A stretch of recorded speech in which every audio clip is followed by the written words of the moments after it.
Olá, voltei, tô eu aqui de novo, o Matheus aqui de novo. Já faz acho que umas 2, 3 semanas que eu postei aquele meu primeiro vídeo aí. Bom, eu voltei. Tá. Vamos direto ao assunto, tá? A gente viu nas últimas semanas, assim, vários protestos antirracistas desencadeando pelo mundo, assim, né?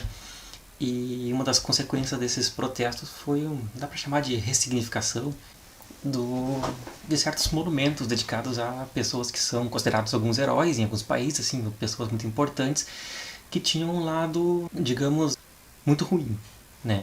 Foi, por exemplo, o caso da estátua do Edward Colston, né? Lá em Bristol, na Inglaterra, que ele era um mercador de escravos, né? Ou do Churchill também sofreu depredações ali em Londres, né? Porque algumas pessoas ainda lembram que o Churchill foi responsável, né, por um genocídio de cerca de 3, 4 milhões de indianos, né? Bem como o rei Leopoldo da Bélgica, que também teve uma estátua dele que sofreu, mais de uma estátua dele que sofreu depredações também, né? Porque ele foi responsável pela morte de mais de 10 milhões de pessoas no Congo, né? Então, assim, as pessoas lembram disso, as pessoas vão cobrar isso nos monumentos, né? De por que tem uma homenagem a esse cara se ele fez coisas tão ruins, né? E aí, vendo isso, a gente tem várias personalidades assim no Brasil, né? Na história do Brasil. E aí, vendo isso, assim, o primeiro nome que veio na minha cabeça, assim, imediatamente foi o do Davi Canabarro, né? E é sobre ele que a gente vai falar hoje, Davi Canabarro, os Lanceiros Negros e o Massacre de Porongos. Bom, eu não tenho uma vinheta, então a gente vai direto ao assunto. Tá? Primeiro, quem foi Davi Canabarro? Tá? Para quem é do Rio Grande do Sul, já conhece esse nome, né? Agora quem é de fora do estado não está tão familiarizado. O Davi Canabarro ele foi um dos generais, um dos líderes da Revolução Farroupilha, né? Da Guerra dos Farrapos. Né? Aquela revolta regencial que aconteceu aqui no Rio Grande do Sul, né? Em Santa Catarina, ali entre os anos de 1835 e 1845. E ele foi um dos grandes líderes, assim, até hoje um dos mais conhecidos, mais homenageados, né? Junto com o Bento Gonçalves, o Giuseppe Garibaldi.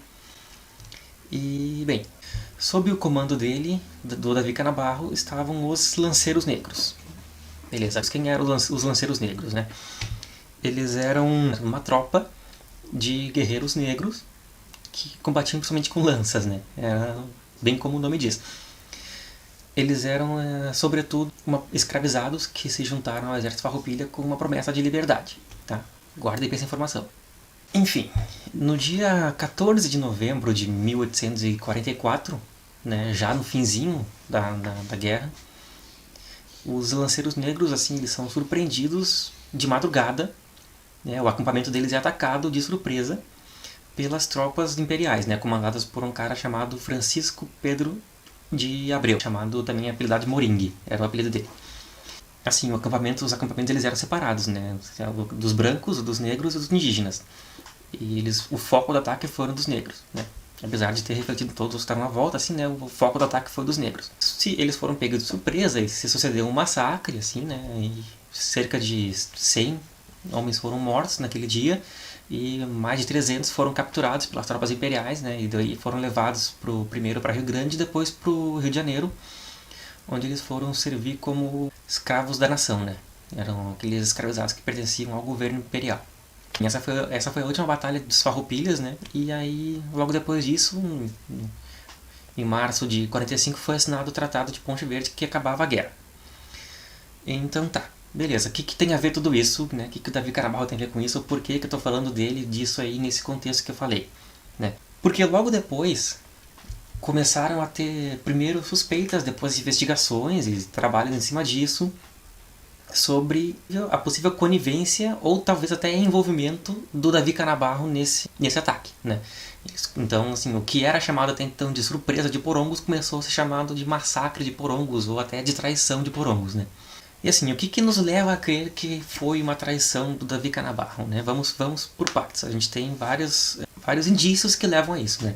Primeiro de tudo é o seguinte, uma questão mais de ideia, né? O Davi Canabarro ele foi muito conhecido, ele era um militar muito bem sucedido, muito conhecido, né? Muito respeitado por questões militares, assim. Basicamente era impossível pegar ele de surpresa. Mesmo assim, a tropa dele foi pega de surpresa, né? Mas tudo bem, isso é uma questão mais imaginária, então vamos para outras coisas, né? Primeiro é o seguinte, existem registros de que um grupo de reconhecimento dos Farroupilhas, né, da tropa do Canabarro, porque eles ficaram naquele acampamento por alguns dias, né? O acampamento no Cerro de Porongos, né? Ali na região da Campanha, ali perto de onde hoje é a cidade de Pinheiro Machado. Eu vou colocar um mapa aí pra ficar mais fácil de entender onde é que fica Pinheiro Machado, pra saber onde é que era isso aí mais ou menos, tá? Enfim, eles fizeram um grupinho para fazer um reconhecimento do terreno, para ver o que tinha de perigo na volta e tal. E eles notaram a presença de tropas imperiais que eles reconheceram ser do Moringue, né, do Francisco Pedro de Abreu. E voltaram e falaram, ó, general, o Moringue tá chegando por aí, tá perto, tá aqui perto. Ao que o Canabarro teria respondido assim com uma afirmação de que uma insinuação de que o Moringue não se atreveria a chegar perto de uma tropa dele, né? Sabendo que o Canabarro estava ali e não ia se aproximar. E ficou por isso. Mas o cara se aproximou, foi e atacou. Mas beleza. Outro ponto. Anos depois, lá em 1898, assim, décadas depois de se passar esse ataque todo, foi denunciado de que uma mulher que morava ali perto, que era irmã do general Antônio de Souza Neto, um outro grande nome dos Farroupilhas, né? Ela tinha uma estância ali perto, né? Ela teria visto o Moringue acampando ali, perto da estância dela. E aí ela mandou que fosse avisado o Canabarro, né? Chamou um vizinho dela e falou assim, ó, vai lá e avisa o Canabarro que o Moringue tá aqui perto. E aí ele foi, avisou o Canabarro. O que se tem de relato disso é que o Canabarro mandou o cara de volta pra casa dizendo assim, ó, não conta isso pra ninguém. E nenhuma providência tomou a respeito disso, dessa informação. O máximo que ele fez foi ordenar que as tropas dele, né, principalmente os lanceiros, dormissem ali sem o cartuchame, né, que se retirasse o cartuchame dessas tropas.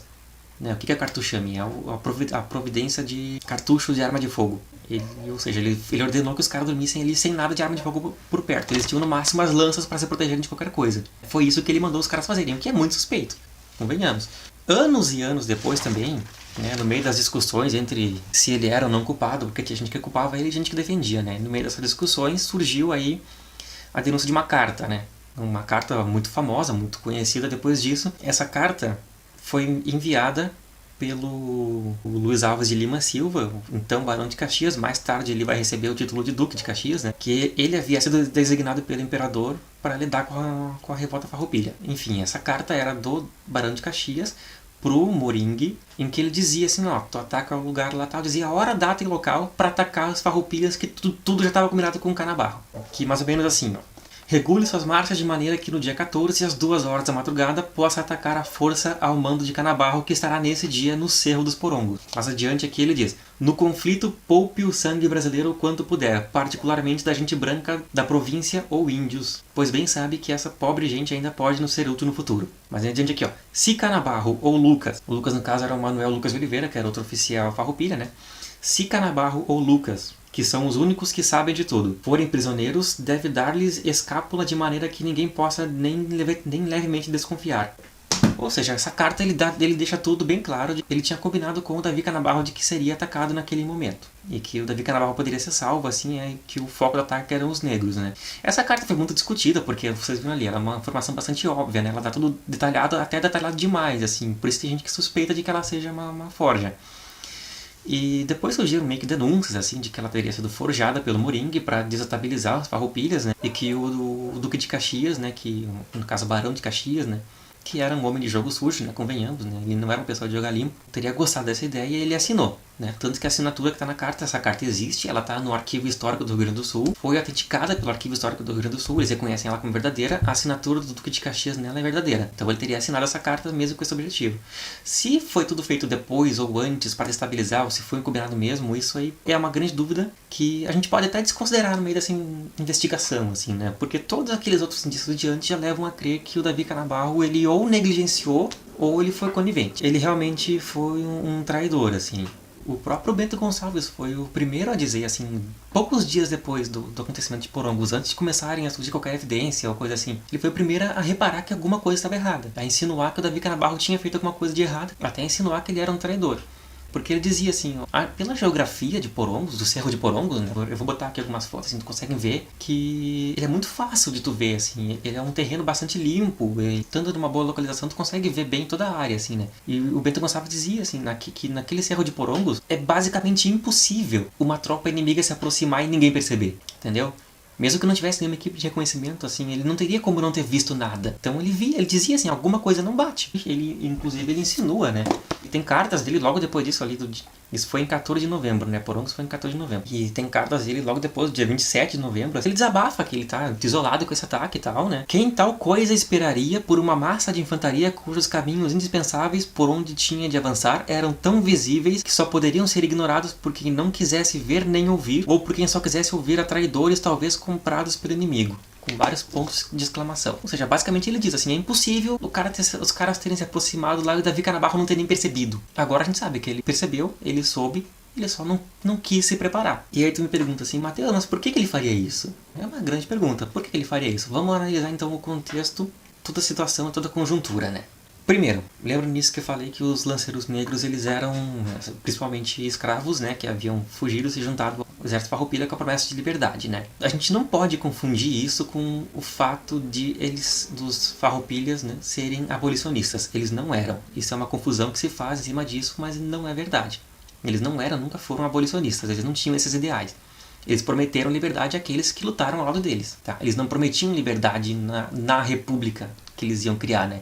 Eles só diziam assim, ó, vocês vêm aqui, lutam do nosso lado, e aí quando terminar a guerra e a gente ganhar e criar a nossa república aqui, vocês vão ser livres. Vocês que lutaram ao nosso lado, não todos os escravos. E seguinte, assim, eles próprios eram escravistas, né? O próprio Bento Gonçalves, por exemplo, assim, quando ele morreu, o inventário pós-mortem dele detalha mais de 30 escravos, né? 32, 33, se não me engano. Né? Tá lá no arquivo histórico, pode ser consultado, é documento público. Quem é o abolicionista que vai ter uma escravaria desse tamanho, né? Então os escravos que lutavam também não eram escravos deles, né? Porque, né, mortes na guerra, eles iam ter prejuízo, né? Eles não iam dar liberdade, oferecer liberdade para os próprios escravos, afinal de contas eles não eram abolicionistas, como eu falei. Então, assim, esses escravizados que eles recrutavam, eles eram principalmente de propriedade daqueles homens, daqueles caras que não eram a favor dos farroupilhas. Eles iam em terras de que era a favor do império e recrutavam os escravizados deles, oferecendo liberdade no futuro.